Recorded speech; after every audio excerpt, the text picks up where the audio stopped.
Hello students, welcome back to the Shaheen study point. कैसे हैं आप लोग? तो जैसे कि फर्स्ट लेक्चर में हमने पढ़ा था इसका कंपनी लॉ का फर्स्ट चैप्टर कि कंपनी किसे कहते हैं, कंपनी के कितने टाइप्स होते हैं, कितने प्रकार की कंपनियां होती हैं और कंपनी की विशेषताएं क्या होती है। तो ये सारी चीजें हमने फर्स्ट लेक्चर में पढ़ी है। जिसने नहीं पढ़ा वो प्लीज जाके पहले फर्स्ट लेक्चर देख ले ताकि उन्हें समझ में आ जाएगी कंपनी होती क्या है। अब इस सेकंड लेक्चर में हम ये पढ़ने जा रहे हैं कि कंपनी का गठन कैसे होता है, वो कैसे बनती है, उसका स्टार्टिंग पॉइंट क्या होता है, कैसे कैसे रजिस्ट्रेशन वगैरह किए जाते हैं। ठीक है, तो फॉर्मेशन ऑफ कंपनी हम इस सेकंड लेक्चर में समझेंगे कि किस तरीके से किया जाता है। तो मैंने यहाँ पे इंग्लिश और हिंदी दोनों में लिख दिया ताकि दोनों ही मीडियम के बच्चों को, स्टूडेंट्स को समझ में आ जाए कि क्या चीज है कंपनी का गठन या फॉर्मेशन ऑफ कंपनी। ठीक है, तो इसमें हम पढ़ेंगे प्रमोशन ऑफ कंपनी, इनकॉर्पोरेशन और कमेंसमेंट ऑफ बिजनेस। ठीक है, मींस प्रवर्तन कैसे होता है, निगमन कैसे होता है और व्यवसाय का स्टार्टिंग पॉइंट मतलब प्रारंभ कैसे होता है। ठीक है, तो फर्स्ट हम पढ़ेंगे कंपनी का गठन, मतलब कंपनी बनती कैसे है, कैसे गठन होता है। ठीक है, हमने ये जान लिया कि कंपनी क्या होती है। ठीक है, मैं एक आपको नॉर्मली बता देती हूँ। कंपनी एक कृत्रिम व्यक्ति होती है जिसकी एक सार्व मुद्रा होती है, उसका वैधानिक अस्तित्व होता है, दायित्व सीमित और असीमित ये उसके कार्य क्षेत्र की सीमाओं पर निर्भर होता है। ठीक है, तो ये कंपनी कहलाती है। अब उसका प्रवर्तन कैसे होता है हम ये समझेंगे। तो प्रवर्तन कैसे कैसे होता है इसका, फर्स्ट पॉइंट रहेगा आपका विचार की खोज तथा प्रारंभिक छानबीन।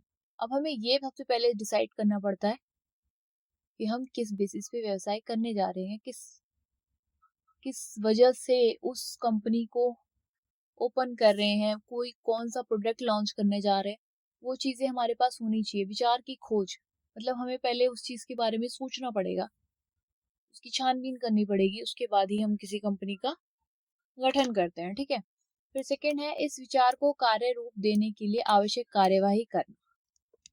अब आपको समझ में आ गया है कि आपको ये प्रोडक्ट लॉन्च करना है। ठीक है, आपने पूरी उस पर कार्यवाही कर ली, छानबीन कर ली, उस पर पूरा अपना वर्क कर लिया, मतलब होमवर्क कर लिया कि हाँ भाई ये चीजें होती हैं, ये प्राइजेस होंगे हमारे, ये डिजाइन्स होंगे, ये प्रोडक्ट होगा, हम इस मार्केट में डील करेंगे, सब चीजें हो गई। अब इसको कार्य में लाना है क्योंकि अभी तक आपके आइडिया जो है वो सिर्फ माइंड में है। आइडिया कहाँ है, माइंड में है आपके। ठीक है, तो उसको रूप देने के लिए हमें कार्यवाही करनी पड़ती है, कंपनी एक जगह लेनी पड़ती है, फिर उसके डॉक्यूमेंट वेरीफाइड करने पड़े, सारा बहुत सारी प्रोसेस होते हैं ना, तो वो प्रोसेस हमें फॉलो अप करना होता है। ठीक है, फिर है एकत्रीकरण। ठीक है, इकट्ठा करना मतलब सारी चीजें इकट्ठा की हमने, डॉक्यूमेंट्स मतलब हमने जो जमीन ली जहाँ पे हम कंपनी ओपन करने वाले हैं, वहाँ के डॉक्यूमेंट्स, जो हम स्टॉक मतलब जो भी प्रोडक्ट लॉन्च करने वाले हैं उससे रिलेटेड जो भी चीजें हैं वो, तो ये सारी चीजें हमारे पास पहले अवेलेबल होनी चाहिए, उसके बाद ही हम कुछ कर सकते हैं। फिर है वित्तीय प्रबंध करना। अब इन सब के लिए सबसे बड़ी चीज क्या है, वित्त मतलब पैसा। आपने आपके पास नॉलेज है कि आपको क्या करना है, आपके पास एक आइडिया है, आपको उस पर काम करना है, आपके पास सारे डॉक्यूमेंट्स है, आपके पास सब कुछ है, मगर अगर पैसा नहीं है तो आप वो काम नहीं कर पाएंगे, ना कंपनी खोल पाएंगे, आप कुछ नहीं कर सकते जब तक आपके पास पैसा नहीं है। देखिए, पैसा सब कुछ होता है मगर सब कुछ पैसा नहीं होता है। ये लाइन थोड़ी सी डिफरेंट मतलब डिफरेंट साउंड करती है मगर यही रियलिटी है। अगर आपके पास वित्त नियोजन नहीं है, वित्त प्रबंधक नहीं है, सही पैसा इन्वेस्ट करने के लिए नहीं है, तो आप कोई भी काम नहीं कर सकते हैं। हाँ, जरूरी नहीं है कि आपको एक ही बार में 10 लाख रुपए चाहिए, नहीं, आप 1,000 मतलब जो भी आप बिजनेस स्टार्ट करने जा रहे हैं वो छोटे अमाउंट से भी शुरू कर सकते हैं, मगर मिनिमम आपके पास वित्त होना चाहिए। ठीक है, अब इसके लिए क्या होगा, प्रारंभिक क्रियाएं मतलब शुरुआती कार्य क्या होता है। आपके पास सब कुछ हो गया, पैसा है, आपके पास एक विचार है, आपके पास डॉक्यूमेंट्स है, सब कुछ है। अब इसको क्रिया में कैसे लाना है ये बता देती हूँ मैं। आपको पहले रजिस्टर्ड कार्यालय का निर्णय करना है, रजिस्टर्ड कार्यालय का निर्णय करना। फिर सेकंड है कंपनी के नाम के उपलब्ध होने की जानकारी प्राप्त करना।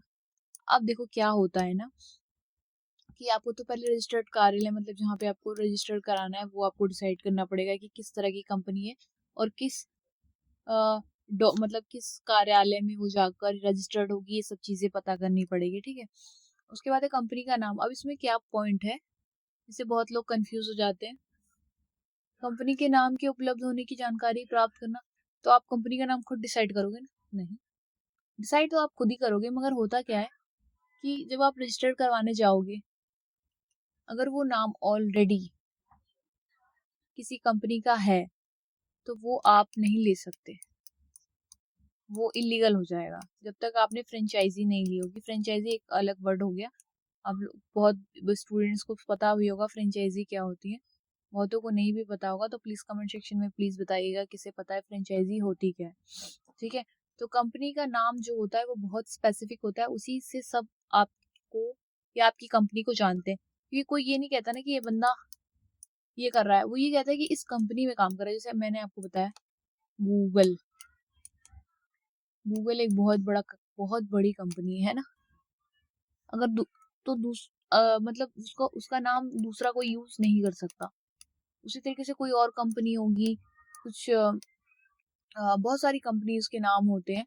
जैसे मैं आपको एक एग्जाम्पल दूं तो मैं किस कंपनी का नाम लूं, बहुत सारी कंपनीज होती है, कंपनीज के नाम किसी इससे भी होते हैं। जैसे कि एक एग्जाम्पल मैं आपको देती हूँ, रुक जाओ। जैसे कि एबीसी लिमिटेड कंपनी है, या फिर रामको कंपनी है, या रामको प्राइवेट लिमिटेड है, या फिर बहुत सारी ऐसी कंपनीज होती हैं जिनके नाम के आगे प्राइवेट लिमिटेड्स होते हैं, सॉरी प्राइवेट होती हैं या लिमिटेड होती है, मतलब या लिमिटेड कंपनी होती है या प्राइवेट लिमिटेड होती है। तो जो प्राइवेट होती है वो निजी कंपनियां होती है, मैंने आपको लास्ट लेक्चर में भी समझाया था। जो निजी कंपनियां होती है और कुछ होती है पब्लिक कंपनीज, तो उनके अकॉर्डिंग ही उनको नाम के सजेशंस दिए जाते हैं, उन्हीं के अकॉर्डिंग उनका नाम डिसाइड किया जाता है कि उनका नाम होगा क्या। आपकी कंपनी का नाम किसी राजा के बेस पे नहीं होना चाहिए, किसी ऐसे इंसान पे बेस नहीं होना चाहिए जो इलीगल हो। तो ये सारी चीजें देखी जाती है, उसके बाद ही आपका कंपनी का नाम या कंपनी को रजिस्टर्ड किया जाता है। किसी भी आप कहोगे कि कोई सा भी नाम रख दो कंपनी का, तो ये नहीं पॉसिबल होता है, ठीक है। फिर है कंपनी का निगमन या रजिस्ट्रेशन कैसे किया जाता है। कंपनी का एक रजिस्ट्रेशन अगर आपको कराना है तो क्या कराना है, private company, public company, limited banking एवं सामान्य बीमा कंपनी, प्रवर्तन निगमन करने वाली कंपनी, प्रवर्तन ना निगमन करने वाली कंपनी, प्रवर्तन निगमन करने या ना करने वाली कंपनी, रजिस्टर को प्रपत्रों को की सुपुर्दगी तथा फीस का भुगतान। तो ये सारी जो कंपनियां होती हैं इनका रजिस्ट्रेशन होता है। प्रवर्तन निगमन करने वाली कंपनी होता है मतलब चेंज ना हो बाद में उस तरीके से, ठीक है। तो चेंज प्रवर्तन मतलब चेंज होता है, तो चेंज ना हो बाद में उस कंपनी का नाम। तो इस तरीके की जितनी भी कंपनियां होती है ना, उन सबका रजिस्ट्रेशन होता है, इनके आगे ये नाम लिखा रहता है, ठीक है, कि ये इस तरीके की कंपनी है। फिर रजिस्ट्रार के को प्रपत्रों की सुपुर्दी, प्रपत्रों मतलब होता है डॉक्यूमेंट्स की सुपुर्दगी मतलब उसको ट्रांसफर कर देना, तथा फीस का भुगतान, फीस का भुगतान किया फिर आपका रजिस्टर्ड कंपनी हो जाता है। मतलब आपकी जो भी कंपनी है ना उसके आगे लिख दिया जाता है कि ये इस टाइप की कंपनी है। वो मेंशन करना बहुत जरूरी होता है ताकि वो पता चले कि वो एकल कंपनी है, एक व्यक्ति द्वारा कंपनी है, निजी कंपनी है कि पब्लिक कंपनी है, कोई ऐसी कंपनी है जो सरकार द्वारा चलाई जा रही है, कोई ऐसी कंपनी है कि जो कार्यालय पार्षद द्वारा चलाई जा रही है, किस टाइप की कंपनी है वो पता चले, इस वजह से उसका नाम स्पेसिफिक दिया जाता है, ठीक है। फिर इसका फर्स्ट पॉइंट है पार्षद सीमितता तैयार करना, ठीक है। फिर पार्षद अंतर्नियम तैयार करना, आगे के कुछ आगे आपका थर्ड चैप्टर है, थर्ड फोर्थ फिफ्थ चैप्टर है जिसमें आपको बताऊंगी मैं पूरे फुल इंफॉर्मेशन उसके साथ एक्सप्लेनेशन के साथ कि ये क्या होती है, ठीक है। इसमें कौन कौन से डॉक्यूमेंट होते हैं, ये क्यों जरूरी होती है, कौन से पत्र होते हैं जो इसको बनाना पड़ता है, इस तरीके से, ठीक है। फिर प्रथम एवं ऐच्छिक संचालक या प्रबंधक के लिए पद पर नियुक्ति का दस्तावेज भी देना पड़ेगा आपको। संचालकों की सहमति प्राप्त करना, संचालकों का योग्यता अंश यदि अगर कोई है, कि कुछ कंपनी में अंश होते हैं, कुछ कंपनी में अंश नहीं होते। मैंने आपको बताया था कि जो निजी कंपनियां होती हैं उनमें अंश हस्तांतरित नहीं होते हैं, मगर जो पब्लिक कंपनियां होती हैं, सार्वजनिक कंपनियां, उसमें अंश हस्तांतरित होते हैं। तो उनका भी आश्वासन लेना जरूरी है लिखित। देखो, वैधानिक घोषणा करना मतलब लीगली नियत शुल्क देना, मतलब जो भी रजिस्ट्रेशन फीस होगा वो आपको पे करना होगा, ठीक है। तो इस तरीके से रजिस्ट्रेशन हो जाता है। ये सारे डॉक्यूमेंट उसमें लगते हैं, तब जाके एक कंपनी रजिस्टर्ड होती है, ठीक है। तो ये आपका क्वेश्चन आ भी सकता है पेपर में कि कंपनी रजिस्ट्रेशन करने के टाइम कौन कौन से डॉक्यूमेंट लगते हैं और कैसी क्रिया चलती है, ठीक है, प्रक्रिया। तो आप ये लिख सकते हैं, ठीक है। फिर कंपनियों का प्रमोशन, प्रवर्तन या प्रमोशन ऑफ कंपनीज।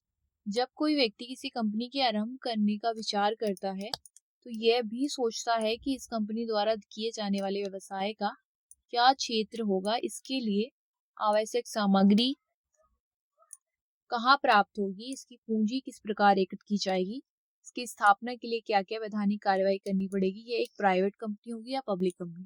देखो, मैंने आपको पहले ही बताया था कि कोई भी कंपनी, अगर आपको ही मैं बोलूं कि आपको कोई कंपनी ओपन करनी है तो आपको पहले आइडिया लेना पड़ेगा कि आपको किस बेसिस पे कंपनी ओपन करनी है। तो सबसे पहले आपको विचार करना पड़ेगा, फिर ये भी करना पड़ेगा कि उसका क्षेत्र क्या होगा, ठीक है। क्षेत्र मतलब कि वो किस एरिया में काम करेगी, बड़े स्केल पे करेगी या छोटे स्केल में। आपका जितना भी फाइनेंशियल कंडीशन होगा उसके अकॉर्डिंग ही आप काम करोगे ना। आप फर्स्टली रिस्क तो नहीं ले सकते कंपनी आगे चलेगी कि नहीं चलेगी, एकदम से आप एमएनसी तो नहीं खोल सकते। तो उसके लिए डिसाइड करना पड़ेगा कि आपका किस किस आइडिया पे आप काम कर रहे हो, ठीक है। फिर है इसके आवश्यक सामग्री, मतलब उसका जो स्टॉक होगा, रॉ मटेरियल, वो कहाँ से आप लाओगे, ठीक है। फिर है इसकी पूंजी किस प्रकार एकत्र की जाएगी, मतलब कहाँ से। अगर आपकी, देखिए मैंने आपको पहली लेक्चर में बताया था कि जो निजी कंपनियां होती है वो अंश हस्तांतरित नहीं कर पाती है। तो आपको जो भी पैसे लगाने होंगे वो पार्टनर्स के थ्रू लगाने होंगे या खुद के लगाने होंगे, ठीक है। तो ये पहले डिसाइड हो जाता है। फिर इसकी स्थापना के लिए क्या क्या, मतलब क्या क्या वैधानिक कार्यवाही करनी पड़ेगी, मतलब क्या क्या आपको डॉक्यूमेंट्स लेने पड़ेंगे, वो भी होना चाहिए। क्योंकि अगर आपके पास कोई एक भी डॉक्यूमेंट नहीं होगा तो कंपनी आप ओपन नहीं कर सकते, वो कंपनी रजिस्टर्ड ही नहीं होगी, ठीक है। फिर आपको मैंने बताया ये एक प्राइवेट कंपनी होगी या पब्लिक कंपनी। अब देखिए, अगर आप बड़े स्केल पे अगर कर रहे हैं, कोई कंपनी ओपन करना चाह रहे, तो आपको जरूर पैसों की जरूरत पड़ेगी, आपको फाइनेंशियल, आपको बहुत सपोर्ट चाहिए, तो आपको अंश हस्तांतरित करने ही पड़ेंगे, तो आपको पब्लिक कंपनी खोलनी पड़ेगी। अगर आप छोटे स्केल पे कर रहे हैं, सिर्फ खुद के लिए कर रहे हैं, तो आपको पैसों की जरूरत पड़ेगी नहीं, तो आप निजी कंपनी खोल सकते हैं, ठीक है। तो ये पहले से डिसाइड हो जाता है, सॉरी, ये पहले से डिसाइड हो जाता है कि आप किस बेसिस पे कंपनी खोल रहे हैं। देखिए, कोई भी बंदा जो कंपनी खोलने जा रहा है या जिसके पास कोई आइडिया है जिस पे वो काम करने जा रहा है, उसे हर चीज पहले से डिसाइड करनी पड़ेगी, क्योंकि कंपनी ओपन करने के बाद, रजिस्टर्ड करने के बाद वो चीजें फेस करनी पड़ती है, फिर प्रॉब्लम क्रिएट बहुत होती है, ठीक है। फिर एक कंपनी की स्थापना के लिए वह व्यक्ति अपनी बुद्धि बल और धन के आधार पर तो कार्य करता ही है, ठीक है। परंतु इतने बड़े कार्य को करने के लिए उसे अन्य जानकारी व विशेषज्ञों की सहायता भी लेनी पड़ती है। कंपनी स्थापना की ये प्रथम सीढ़ी है। इसी आधार पर एक योजना बनाई जाती है और कंपनी के निर्माण के लिए आवश्यक कार्यवाही की जाती है। वे व्यक्ति जो उपयुक्त कार्यवाही करते हैं प्रवर्तक कहे जाते हैं। अब देखो, कंपनी में एक बंदा ऐसा होता है जो उसी के लिए सोचता है कि कंपनी कैसे आगे बढ़ेगी, कैसे कार्य होंगे, कहाँ से पैसे आएंगे, कहाँ पैसे जाएंगे, जिसे मैनेजर कहा जाता है। वैसे इसे इस बिजनेस कंपनी लॉ के या कंपनी के लैंग्वेज में, या आप कह सकते हो इस लैंग्वेज में प्रवर्तक कहा जाता है, जो प्रमोटर्स होते हैं, ठीक है। तो वो इन चीजों को संभालता है, मैनेज करता है, ठीक है। तो आप पढ़ लीजिएगा प्लीज, मैंने आपको बहुत क्लियरली सिंपल लैंग्वेज में बहुत अच्छे से समझा दिया। अगर फिर भी आपको कोई कंफ्यूजन हो तो प्लीज प्लीज प्लीज बता दीजिएगा। देखिए, मैंने यहाँ पे अलग से प्रवर्तक का टॉपिक लिख दिया है और मैंने बता भी दिया आपको प्रवर्तक कौन होता है, ठीक है। वो अपनी बुद्धि से काम करता है, कंपनी को चलाता है, कंपनी किस तरीके से आगे बढ़ेगी ये सब चीजें वो योजना बनाता है। इसको दूसरी लैंग्वेज में आप मैनेजर भी कह सकते हैं, जो सारी चीजें मैनेज करता है, ठीक है। तो ये अलग अलग व्यक्तियों ने अलग अलग मीनिंग दिए हैं, आप पढ़ लीजिएगा एक बार, कोई बड़ी चीज नहीं है ये, आप इजिली समझ सकते हो, ठीक है। फिर है कंपनी अधिनियम 2013 की धारा के अनुसार प्रवर्तक वह व्यक्ति है जो, देखिए वही चीज है कि कौन होते हैं प्रवर्तक, ठीक है। हाँ, मैं यहाँ पे क्लियर कर देती हूँ कि प्रवर्तक किसे कहा जाता है और प्रवर्तक किसे नहीं माना जाता है, क्योंकि आपको कंफ्यूजन होगा। कुछ कार्य ऐसे होते हैं जो प्रवर्तक नहीं कर सकते और कुछ कार्य ऐसे होते हैं जो प्रवर्तक के ही जिम्मेदारी होती है कि वही करेगा, ठीक है। तो मैं आपको क्लियर कर देती हूँ कि कौन प्रवर्तक होते हैं और कौन प्रवर्तक नहीं होते हैं। तो कंपनी अधिनियम 2013 की धारा के अनुसार, कंपनी अधिनियम है जिसमें 2013 वाला का अधिनियम है, जिसमें धारा 268 के अनुसार प्रवर्तक उस व्यक्ति को माना जाता है जो प्रविवरण में इस रूप में नामित है, जिसकी पहचान कंपनी की अपनी वार्षिक रिपोर्ट में दिखाई गई है, ठीक है। मतलब वो नामित होता है, मतलब उसका नाम ऑलरेडी नॉमिनी में लिखा रहता है, उसकी पहचान कंपनी की अपनी वार्षिक रिपोर्ट में भी दिखाई जाती है, ठीक है। फिर है सेकंड, जिसके प्रत्यक्ष या अप्रत्यक्ष रूप से कंपनी के मामलों में नियंत्रण हो, चाहे वह अंशधारी के रूप में हो या संचालक के रूप में या अन्य किसी प्रकार से संबंधित हो, ठीक है। वो अंशधारी भी हो सकता है, ठीक है, और अंशधारी नहीं भी हो सकता है, वो संचालक भी हो सकता है। जो सीईओज होते हैं कंपनीज में या जो मैनेजर्स होते हैं उनको भी संचालक कहा जा सकता है या उनको भी प्रवर्तक कहा जा सकता है, ठीक है। फिर थर्ड है, जिसकी सलाह या निर्देशों के अनुसार कंपनी का संचालक मंडल कार्य करने का अभ्यस्त हो, मतलब उसकी राय मशवरा लिए बिना कोई कार्य नहीं किया जाता, उस संचालक को उसी कार्य के लिए ही कंपनी रखती है, ठीक है। कंपनी हायर करती है कि आप इसी काम को करेंगे, कि किस तरीके से कंपनी ग्रो कर सकती है आगे, ठीक है। फिर है इसी के अंतर्गत प्रवर्तक किसे नहीं माना जाता है।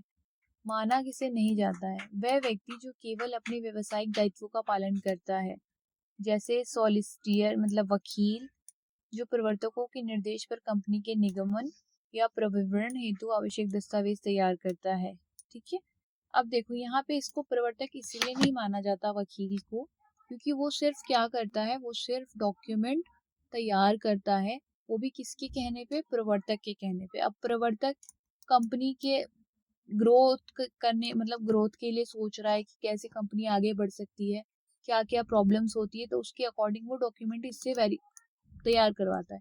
मगर सही मायने में तो प्रवर्तक जो है वो उसका काम, जो उसमें काम कर रहा है कंपनी में, वो है, वकील तो नहीं है। वकील सिर्फ उसके कहने पे कर रहा है, अपने दिमाग से नहीं कर रहा, अपनी बुद्धि से कुछ नहीं कर रहा, ठीक है।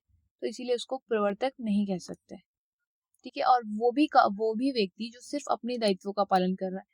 अब मैं आपको एग्जाम्पल के तौर पर बता दूं कि अगर कोई ऐसा व्यक्ति है जो सिर्फ जॉब इसलिए कर रहा है कि उसे सैलरी चाहिए, इसलिए नहीं कर रहा कि कंपनी ग्रो हो ना हो, उसे उससे कोई मतलब नहीं, उसे सिर्फ अपने काम से मतलब है कि मैं अपना काम करके दूंगा तो मुझे पैसे मिलेंगे। कुछ ऐसे लोग होते हैं कंपनी में जो कंपनी को ग्रो करने के लिए काम करते हैं, ठीक है।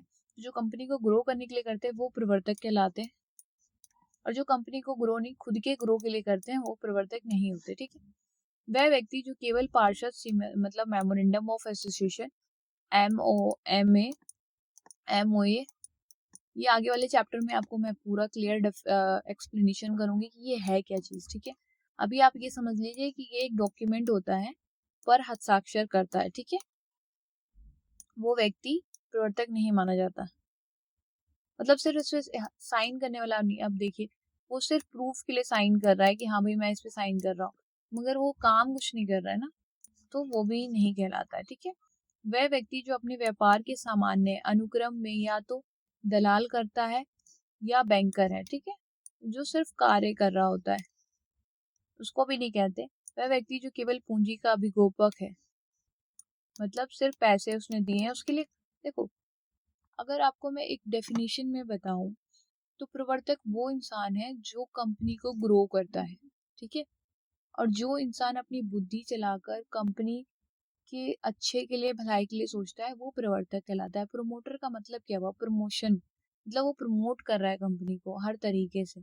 और जो नहीं कर रहा, जिसको सिर्फ पैसे दे दिए, सिर्फ उसके डॉक्यूमेंट्स तैयार कर दिए, सिर्फ मतलब पीछे से काम कर रहा है कि हाँ भाई मैं हूँ इसमें, मतलब मैं एग्जिस्ट कर रहा हूँ, तो वो प्रवर्तक नहीं कहलाते हैं। ठीक है। प्रवर्तक के कार्य क्या होते हैं? एक कंपनी के निर्माण की कल्पना करना। ठीक है। निर्माण मतलब आगे की ओर, उस विचार को पूर्ण करने का प्रयत्न भी करते हैं वो। ठीक है। विधि या विशेषज्ञों से आवश्यकता अनुसार परामर्श करने के लिए संबंध स्थापित करते हैं। ऐसे व्यक्तियों को ढूंढना जो प्रथम संचालक बनने के लिए सहमति दे और पार्षद सीमित पर हस्ताक्षर भी करे। ठीक है।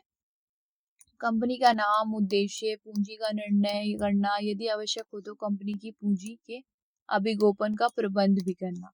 तो ये सारे प्रवर्तक के जो होते हैं वो कार्य होते हैं। ठीक है। फिफ्थ है, यदि कंपनी किसी व्यापार को क्रय करने के लिए बनाई गई है और उस व्यापार को क्रय करने के लिए आवश्यकता अनुसार बातचीत करना, क्रय किए जाने वाले व्यापार के संबंध में राय भी प्राप्त करना। ठीक है। कंपनी के रजिस्टर्ड ऑफिस को तय करना, पार्षद समितिता तथा अंतर्नियमों को तैयार करना। ये एक डॉक्यूमेंट होता है जो कंपनी फॉर्मेशन के टाइम में तैयार होता है। इसका एक अलग से चैप्टर है आपका आगे, तो मैं उसमें आपको क्लियर कर दूंगी कि ये क्या होता है। ठीक है। तो आप अभी कंफ्यूज मत होइएगा कि ये क्या है।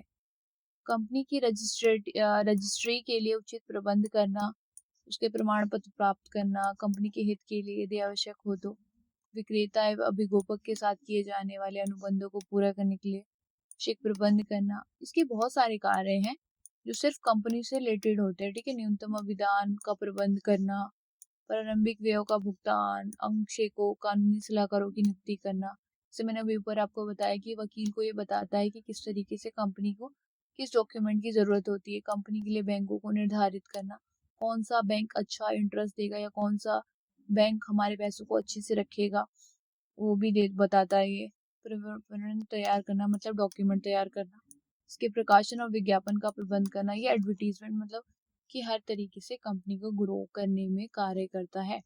ठीक है। फिर है प्रवर्तकों के अधिकार। इसके अधिकार क्या होते हैं? प्रारंभिक व्यय लेने का अधिकार। ठीक है। तो ये पढ़ लेना आप, ज्यादा मुश्किल नहीं है, मैंने बहुत इजी वे में लिखा है। प्रारंभिक व्यय लेने का अधिकार। ठीक है। मैं आपको थोड़ा सा बता देती हूँ। प्रवर्तकों का यह अधिकार है कि कंपनी का निर्माण करने व चलाने में जो उचित व्यय करे उन्हें कंपनी से वसूल करे। ठीक है। मतलब जो भी वो व्यय करते हैं वो उन्हें वसूली में मिल जाना चाहिए। यदि प्रवर्तकों द्वारा किए गए व्ययों के भुगतान के संबंध में कंपनी के अंतर नियमों में कोई शर्तें दी हो तो उन शर्तों का अवश्य पालन भी होना चाहिए। ठीक है। हाँ, यहाँ पे एक चीज और है, जब तक कंपनी का निर्माण नहीं हो जाता तब तक प्रवर्तक कंपनी से कुछ भी रकम प्राप्त नहीं कर सकते। अब जब तक कंपनी तैयारी नहीं हुई, वहां से कोई उनको इनकम ही नहीं हो रही, तो वो प्रवर्तक को कोई पैसा नहीं दे सकते। ये चीज है। ठीक है। फिर है सह प्रवर्तकों से अनुपातिक राशि प्राप्त करने का अधिकार। मतलब जो उसके को वर्कर्स होते हैं, जो अंशधारी होते हैं या जो भी होते हैं, उनसे भी राशि प्राप्त ये कर सकते हैं। देखो लिखा है यहाँ, यदि प्रविवरण में मिथ्या वर्णन के आधार पर सह प्रवर्तकों में से किसी एक प्रवर्तक को क्षतिपूर्ति करनी पड़ती है तो वह प्रवर्तक अन्य सह प्रवर्तकों से अनुपातिक राशि प्राप्त कर सकते हैं। आपने बिजनेस लॉ में पढ़ा होगा फर्स्ट सेमेस्टर में, क्षतिपूर्ति, मिथ्या वर्णन, जो मिसप्रेजेंट, फ्रॉड होते हैं, और जो मीन्स कपट होता है, कपट और मिथ्या वर्णन हिंदी वाले बच्चों ने पढ़ा होगा, इंग्लिश वालों ने भी पढ़ा होगा। मिसप्रेजेंटेशन होता है और कप फ्रॉड होता है। ठीक है। या मिसअंडरस्टैंडिंग, जो भी जो जानबूझ के कुछ लोग करते हैं अनुबंध के, जब अनुबंध होता है तब, जब बिजनेस स्टार्ट, आपने पढ़ा है ना, जब एक हम व्यवसाय जब आरंभ करते हैं तो जब अनुबंध किया जाता है उसमें बहुत सारी चीजें होती हैं।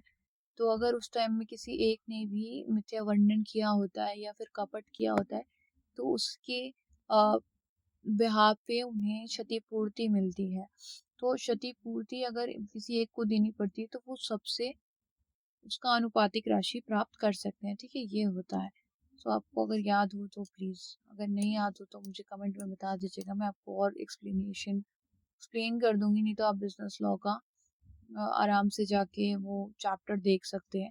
प्राचार्मिक पाने का अधिकार, मतलब कि उन्हें वेतन मिलने का अधिकार भी होना चाहिए। देखिए लिखा हुआ है, चूंकि प्रवर्तक कंपनियों के निर्माण कार्य का निर्माण करने व चलाने में कठिन परिश्रम करते हैं, इसीलिए कंपनियां उन्हें प्रतिफल के रूप में पारिश्रमिक, प्रतिफल वर्ड भी आपने बिजनेस लॉ में फर्स्ट सेमेस्टर में पढ़ा होगा। प्रतिफल जो होता है वो रिटर्न में होता है, मतलब अगर आप कुछ कर रहे हैं तो आपको रिवॉर्ड मिलता है, गिफ्ट मिलता है। वो किसी भी तरह से हो सकता है, चाहे वो पैसा हो, चाहे वो आपको गिफ्ट हो, चाहे कुछ भी हो, वो उस तरीके से आपको रिटर्न में मिलता है। ठीक है, तो ये भी पाने के अधिकार होते हैं। फिर इसमें आपको वो कमीशन के तौर पे, जैसे मैंने अभी आपको बताया ना, चाहे वो गिफ्ट हो चाहे कुछ भी हो, तो आपको कमीशन के तौर पे मिले या फिर लाभ मिले, ठीक है, या एक मुश्त राशि, मतलब कोई एक राशि हो कि आपको मिल जाती है उस तौर पे। ठीक है, फिर हम आते हैं प्रवर्तकों के दायित्व पे। अब हम प्रवर्तकों के दायित्व के बारे में पढ़ेंगे कि उनकी लायबिलिटीज क्या होती है, उनपे क्या चीजें। अभी तक तो हमने पढ़ा कि उन्हें क्या क्या मिल सकता है, अब हम वो क्या दे सकते हैं कंपनी को। तो फर्स्ट है कि कंपनी के निर्माण के बाद गुप्त लाभ प्रकट करने तथा लौटाने का दायित्व। मीन्स की कंपनी के निर्माण के बाद कंपनी की ओर से यदि प्रवर्तकों ने कोई गुप्त लाभ प्राप्त किया हो, तो उनका हिसाब कंपनी को समझाना पड़ेगा और ये सब लाभ वे कंपनी को वापस करेंगे। अगर कोई भी ऐसी लाभ होता है जो कंपनी को नहीं पता, तो उनकी ये जिम्मेदारी है कि वो उसका लाभ को कंपनी को वापस कर दे। ठीक है, तो ये जिम्मेदारी है, लायबिलिटी होती है उनपे। कंपनी निर्माण के पहले कमाए गए गुप्त लाभ लौटाने का उत्तरदायित्व ना होना। यदि कंपनी बनने से पहले प्रवर्तकों ने कोई गुप्त लाभ कंपनी की ओर से कार्य करने पर प्राप्त किया था, तो उस लाभ को कंपनी को लौटाने के लिए प्रवर्तक उत्तरदायी नहीं होंगे। जैसे मैंने आपको बताया था कि प्रवर्तकों के अधिकार क्या होते हैं। अगर कोई परिशन पारिश्रमिक है या कोई भी पैसा है, तो उन्हें वो कंपनी के बनने से पहले नहीं मिलेगा। उसी तरीके से अगर उन्होंने कोई लाभ प्राप्त किया हो, तो कंपनी अगर नहीं बनी हुई है, कंपनी फॉर्म में ही नहीं है और उसने पहले ही लाभ कमा लिया, तो वो भी उसे देने का उन्हें कोई राइट नहीं है, वो पैसा रख सकते हैं। ठीक है, उसी तरह जैसे कंपनी काम करवा ले और कंपनी बने नहीं, तो और वो पैसा तो फिर वो कंपनी उसे देती भी नहीं है। तो यहाँ उल्टा है, आप पढ़ लीजिएगा। ठीक है, ज्यादा मुश्किल नहीं है। बिना विवरण दिए हुए संपत्ति के क्रय से होने वाली हानि के लिए उत्तरदायी। अब कोई प्रवर्तक ऐसा काम करता है कि वो बता नहीं रहा है कि कौन सी संपत्ति वो खरीदने वाला है, कोई उसकी डिस्क्रिप्शन नहीं है, कोई उसके लिए उसने एक्सप्लेनेशन नहीं दिया, और उसने वो संपत्ति खरीद ली और उस पे हानि हो गया, तो वो उसके लिए जिम्मेदार है, कंपनी नहीं जिम्मेदार है। ठीक है, क्योंकि कंपनी ने कोई भी उसे राइट नहीं दिए हैं कि वो खरीद सकता है। अगर उसे ऐसा था तो उसे कंपनी को बताना चाहिए था, जो भी उसमें उसे उसके सीनियर्स थे, कि हाँ मैं कंपनी में ये चीजें खरीद रहा हूँ। ठीक है, तो ये है कि यदि प्रवर्तक कंपनी को बिना पूरा विवरण दिए हुए संपत्ति का क्रय करते हैं, जिससे कंपनी को नुकसान होता है, तो कंपनी इन हानियों के लिए उन पर मुकदमा चला सकती है और वे हानि के लिए उत्तरदायी भी होंगे। अब यहाँ पे कुछ बच्चे सोचेंगे कि कंपनी तो सिर्फ एक स्थान है, सिर्फ एक जगह है, तो वो कैसे उस पे मुकदमा चला सकती है। तो मैंने आपको फर्स्ट लेक्चर में ही बताया था, कंपनी का एक वैधानिक और अलग अस्तित्व होता है। वो किसी पे भी एफआईआर मुकदमा चला सकती है, केस फाइल कर सकती है, अगर उन्हें किसी के खिलाफ ऐसा कुछ मिलता है तो कंपनी कैसे करेगी, कंपनी तो जगह है। तो इसका सीधा सा आंसर यही है कि कंपनी में जो भी सीनियर्स होंगे या जो भी उन्हें नुकसान या जो भी चीजें हो रही है, उसके सीनियर्स उसके ऊपर मुकदमा कर सकते हैं। ठीक है, ये सिंपल लॉजिक, मतलब सिंपल सी बात थी, ज्यादा इसमें कोई बड़ा लॉजिक नहीं था।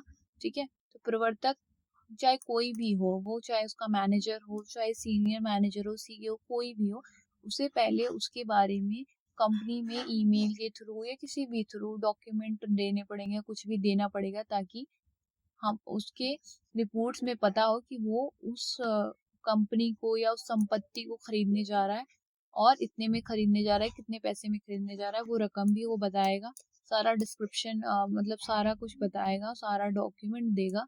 अगर उसमें उस हानि होगी तब फिर वो कंपनी जिम्मेदार होगी। अगर वो बिना बताए कुछ कोई कंपनी खरीद रहा है, कुछ बेच रहा है, तो उससे कंपनी को कोई मतलब नहीं होता है, ठीक है। फिर है अनुबंध के पूरे होने का तक उत्तरदायित्व। प्रवर्तक किसी भी कंपनी का प्रवर्तक को मैं अगर सिंपल लैंग्वेज में आप लोगों को बताऊं तो प्रवर्तक आप उस तरीके से भी समझ सकते हैं जैसे अनुबंध करने के टाइम बिजनेस लॉ में आपने पढ़ा था, एक व्यवसाय को शुरू करने के लिए जब अनुबंध बनाया जाता है तो उसमें दो पार्टनर्स होते हैं, तो दोनों ये पार्टनर्स ही हैं, ठीक है। मतलब प्रवर्तक मतलब वो इंसान जो जो उस कंपनी में से जुड़ा हुआ है, तो प्रवर्तक कंपनी की ओर से जो अनुबंध करता है उनके लिए वह व्यक्तिगत रूप से उत्तरदायी होता है, ठीक है, जब तक कि अनुबंध पूरा ना हो जाए। जब तक अनुबंध अगर कोई भी आपने पढ़ा था बिजनेस लॉ में सेमेस्टर ऑफ फर्स्ट में कि जब तक अनुबंध रहता है तब तक भी ये लोग उत्तरदायी, तो अनुबंध खत्म हुआ तो उसके बाद इनकी कोई जिम्मेदारी नहीं होती कुछ भी ये करे, ठीक है। उसी तरीके से इसमें भी होता है, ठीक है। प्रवर्तक कंपनी की ओर से जब तक अनुबंध है तभी तक वो उसमें उत्तरदायी है। मृत्यु होने पर उसकी संपत्ति से वसूली। किसी प्रवर्तक की मृत्यु होने पर उसकी संपत्ति उसके द्वारा दी जाने वाली राशि के लिए कंपनी के प्रति उत्तरदायी होगी, ठीक है। अगर उसकी मृत्यु हो जाती है और ऐसा कुछ पता चलता है तो कंपनी उसकी संपत्ति के द्वारा वो पैसे वसूल कर सकती है, ठीक है। दिवालिया होने पर उत्तरदायी। यदि प्रवर्तक दिवालिया हो जाता है तो भी उसकी संपत्ति कंपनी के प्रति उत्तरदायी होती है। आपने ये सारा पॉइंट पढ़ा होगा बिजनेस लॉ में, बस यहाँ पे वर्डिंग चेंज है, कोई बड़ी चीज नहीं है। अगर आप लोगों ने सही से पढ़ा होगा तो याद होगा आपको। प्रविवरण की वैधानिक त्रुटियां व कपट के लिए उत्तरदायी। अगर वो किसी भी तरीके का कपट करता है डॉक्यूमेंट में तो उसका जिम्मेदार भी वही होगा, उसे दोषी पाया जाएगा और उसके लिए क्षतिपूर्ति देनी पड़ेगी, ठीक है। उसे देनी पड़ेगी जिसके जिसके लिए वो जिम्मेदार है, जिसके साथ उसने वो कपट किया है। कपट एवं कर्तव्य भंग की दशा में भी वही मैंने कहा, जो कपट अगर उसने कोई भी गलती की है जानबूझ के कुछ किया तो उसके लिए भी वही उत्तरदायित्व होगा, उसके लिए कोई और उत्तरदायित्व नहीं होगा, ठीक है। फिर है प्रवर्तकों की स्थिति। प्रवर्तक का कंपनी के साथ विश्वासापद संबंध होना, ठीक है, क्योंकि प्रवर्तक है, प्रमोटर है, उसका एक पार्टनर है जो उस कंपनी को चला रहा है, तो विश्वास जरूरी होना है, ठीक है। तो जरूरी है कि उसका विश्वास कंपनी के साथ होना चाहिए, वो किसी भी तरीके से उसके साथ धोखा ना करे, ठीक है। फिर है प्रवर्तकों द्वारा गुप्त लाभ ना कमाना। अब प्रवर्तक ही अगर गुप्त लाभ कमाएंगे तो कंपनी को तो लॉस होगा, तो इसीलिए प्रवर्तकों की ये जिम्मेदारी है कि वो गुप्त लाभ ना कमाए, वो कंपनियों को आगे बढ़ाए, क्योंकि उनका काम ही पहला है कि कंपनी को ग्रो करें। अगर वो खुद को ग्रो करने लगेंगे तो वो प्रवर्तक तो नहीं कहलाएंगे ना फिर, ठीक है। पहले वो कंपनी को देखेंगे उसके बाद खुद को देखेंगे। फिर है प्रवर्तकों का व्यक्तिगत रूप से उत्तरदायी ना होना। अब देखो यहाँ पे मैं तुम्हें एक चीज समझा दे रही हूँ, क्योंकि आप बहुत स्टूडेंट्स ये सोचेंगे कि वो कैसे उत्तरदायी नहीं होगा, वो तो उसका प्रमोटर है। तो यदि प्रवर्तकों ने अपने अधिकारों के अंतर्गत उचित सावधानी से और ईमानदारी से कंपनी के हित में कार्य किया है तो वे कंपनी के प्रति उन हानियों के लिए व्यक्तिगत रूप से उत्तरदायी नहीं होते हैं जो कंपनी से उनकी त्रुटियों या निर्णय के भूलों के कारण उत्पन्न होती है। अब देखो जैसे मैंने आपको बोला, अगर वो जिम्मेदारी से कार्य कर रहे हैं, सॉरी सॉरी अगर वो जिम्मेदारी से कार्य कर रहे हैं सारा और फिर भी उनसे गलती हो रही है, जैसे कि मैंने बताया आपको कि वो अगर, जैसे मैंने लास्ट में बताया था आपको कि अगर वो कोई संपत्ति बेच रहे हैं और उसका पूरा डॉक्यूमेंट नहीं दे रहे हैं और उस पर अगर उन्हें हानि हो रही है तो उसके जिम्मेदार वो खुद होंगे। मगर अगर वो यहाँ पे अगर सही से कार्य कर रहे हैं, सब सारी चीजों की जानकारी कंपनी को दे रहे हैं, इंफॉर्मेशन दे रहे हैं, सारे डॉक्यूमेंट दे रहे हैं, हर चीज दे रहे हैं, उसके बावजूद अगर कोई भूल हो जाती है, कोई हानि हो जाती है, कोई गलती हो जाती है तो उसके लिए वो जिम्मेदार नहीं होते, ठीक है। क्योंकि इस बेसिस में कंपनी को पता होता है कि वो क्या कार्य कर रहे हैं, ठीक है। फिर है निगमन के लिए उठाए गए कदम, ठीक है। तो ये आपको मैं बता दे रही हूँ, एक सेकेंड। निगमन, एक कंपनी के निगमन या रजिस्ट्रेशन के लिए किए जाने वाले कार्यों की सुविधा की दृष्टि में 3 भागों में बांटा गया। निगमन के लिए उठाए जाने मतलब एक कंपनी जब रजिस्टर्ड होती है तो क्या क्या होता है, प्रारंभिक क्रियाएं क्या होती है, पहले क्या किया जाता है, फिर रजिस्ट्रार की प्रपत्रों की सुपुर्दी तथा फीस